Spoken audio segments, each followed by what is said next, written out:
नमस्कार साथियों।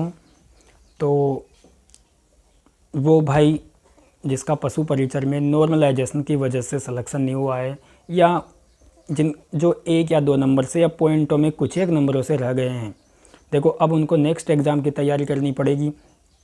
हम ये मान सकते हैं कि उनकी तैयारी काफ़ी अच्छी है। जो नॉर्मलाइजेशन की वजह से जिनका सिलेक्शन नहीं हुआ है, उनकी तैयारी में हम किसी भी प्रकार का कोई संदेह नहीं कर सकते। पर और वो साथी जो फर्स्ट बार इस एग्ज़ाम को देंगे या जिनकी तैयारी अभी बहुत ज़्यादा लंबी नहीं हुई है, तो उनको लास्ट टाइम में कौन से विषय पर या कौन से सब्जेक्ट पर ज़्यादा फोकस करना चाहिए, वो हम इस वीडियो के माध्यम से जानेंगे। तो जैसा कि आपको पता है कि हिंदी का इसमें सबसे ज़्यादा वेटेज है। हिंदी के लगभग इसमें 20 क्वेश्चन, तो सबसे ज़्यादा वक्त उनको इस लास्ट टाइम में हिंदी पर देना है, क्योंकि हिंदी में हम जानते हैं कि 4 या 5 टॉपिक ही ऐसे हैं जिनको टीचर से पढ़ने की आवश्यकता है। उनको एक बार आप समझ लो, बार बार उनकी प्रैक्टिस करो। और जैसे बहुत सारे टॉपिक ऐसे हैं जो उनको आपको याद करना पड़ेगा, बार बार उनको देखते रहो, याद करते रहो, देखते रहो। उनको रटना नहीं है आपको, बस उनका आप एक रीडिंग मारते रहो, जैसे पर्यायवाची, इसके अलावा विलोम शब्द, एकार्थी, अनेकार्थी, युग्म शब्द। तो इन टॉपिकों को आप बार बार देखोगे कि हाँ, तो आपको करना ही नहीं है, क्योंकि याद होंगे भी नहीं। बस आपको 4 ऑप्शन में आपको आइडिया लग जाए कि इसका आंसर यही होगा। तो आपको बार बार उन टॉपिकों को देखते रहना है, उनकी रीडिंग करते रहना है। आप ये मत करना कि मैं इन टॉपिकों को याद कर लूँ, याद तो होगा भी नहीं।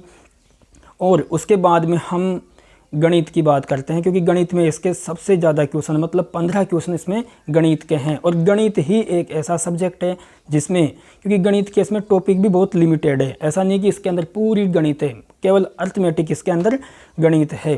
6-7 टॉपिक है। तो आपको अब तक आपने सर के पास तो पढ़ ही लिया होगा, बस आपको एक PYQ की बुक लानी है और उनसे आपको बार बार रिवीजन करना है। क्योंकि गणित एक ऐसा सब्जेक्ट है कि आप इसमें मैक्सिमम पूरे में से पूरे नंबर ला सकते हो, 15 में से 15 इसमें सही कर सकते हो। क्योंकि प्रैक्टिस तो आपको करनी पड़ेगी, बार बार प्रैक्टिस करनी पड़ेगी, क्योंकि इसके अंदर आपको एक्यूरेसी और स्पीड का बहुत अच्छे से ध्यान रखना होगा। क्योंकि 120 क्वेश्चन है इसके अंदर, लेकिन समय आपको 120 मिनट ही मिलेंगे। इसलिए आपको, हाँ, किसी को गणित बहुत बढ़िया आती है, अगर उसकी स्पीड नहीं है, उसकी एक्यूरेसी नहीं है, तो कुछ एक सवाल गलत हो सकते हैं, माइनस में आप जा सकते हो। इसलिए आपको बार बार हर टॉपिक की प्रैक्टिस करनी है। इंग्लिश, देखो अगर आपने अब तक इंग्लिश नहीं पढ़ी है या 2-4 टॉपिक पढ़ लिए, तो आपको बार बार उन्हीं टॉपिकों का रिवीजन करना है। अब आपको सर के पास, किसी भी टीचर के पास कोई भी नया टॉपिक आपको छेड़ना नहीं है। रही बात कंप्यूटर और साइंस की, कंप्यूटर और साइंस के 5-5 क्वेश्चन, तो इतना आपको समय देना नहीं है उसको, क्योंकि कंप्यूटर बहुत बड़ा एक सब्जेक्ट है। अगर आप उसमें MS PowerPoint, MS Excel, MS Word को भी अगर आप पढ़ना स्टार्ट करोगे ना, तो वो भी अपने आप में सारे सब्जेक्टों के बराबर है। तो बस आपको किसी भी टीचर के पास एक बार पढ़ लो और उन्हीं टॉपिकों के आपके PYQ हल करने हैं। साइंस को आपने जहाँ से पढ़ लिया ठीक है, और उसके PYQ आप देख सकते हो। राजस्थान की हिस्ट्री, कला संस्कृति, ज्योग्राफी, इनको आप, अगर आपने थ्योरी पढ़ ली कोई दिक्कत नहीं है, आप दिशा वाली एक बुक लाइए और उसके PYQ आप पढ़ते रहिए। करंट लास्ट टाइम में, जैसे आपके पास में लगभग 20 दिन बचते हैं, 20, ऐसा नहीं है कि अब आप बड़ी बड़ी मैराथन देख रहे हो, रोज डेली की डेली आप क्लास देखते हो, उसमें बहुत टाइम लगता है। और फिर आप उनका वापस, या अगर उनकी PDF का रिवीजन करोगे, बहुत ज़्यादा टाइम खर्च होता होगा। तो आप इससे बढ़िया है लास्ट के टाइम में, जब 20 दिन बचते हैं, तो उस टाइम में आपको जैसे मूमल वाली, क्रोनोलॉजी, कोई सी भी एक बुक लाकर उसका आप बार बार रिवीजन करना लास्ट के 15 या 20 दिन के बाद में।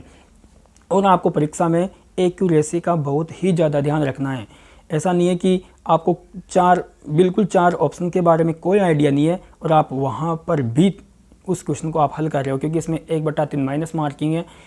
नॉर्मलाइजेशन जब होता है ना, तो एक्यूरेसी का भी बहुत फ़र्क पड़ता है, क्योंकि जब आपके नंबर बढ़ेंगे तो एक्यूरेसी उस पर डिपेंड करती है। तो लास्ट के टाइम में आपको कोई भी अब नया वीडियो, बहुत ज़्यादा वीडियो आपको देखने की कोई आवश्यकता नहीं है। जो आपने अब तक जो आपने पढ़ लिया, उसी को बार बार आपको रिवीजन करना है। धन्यवाद।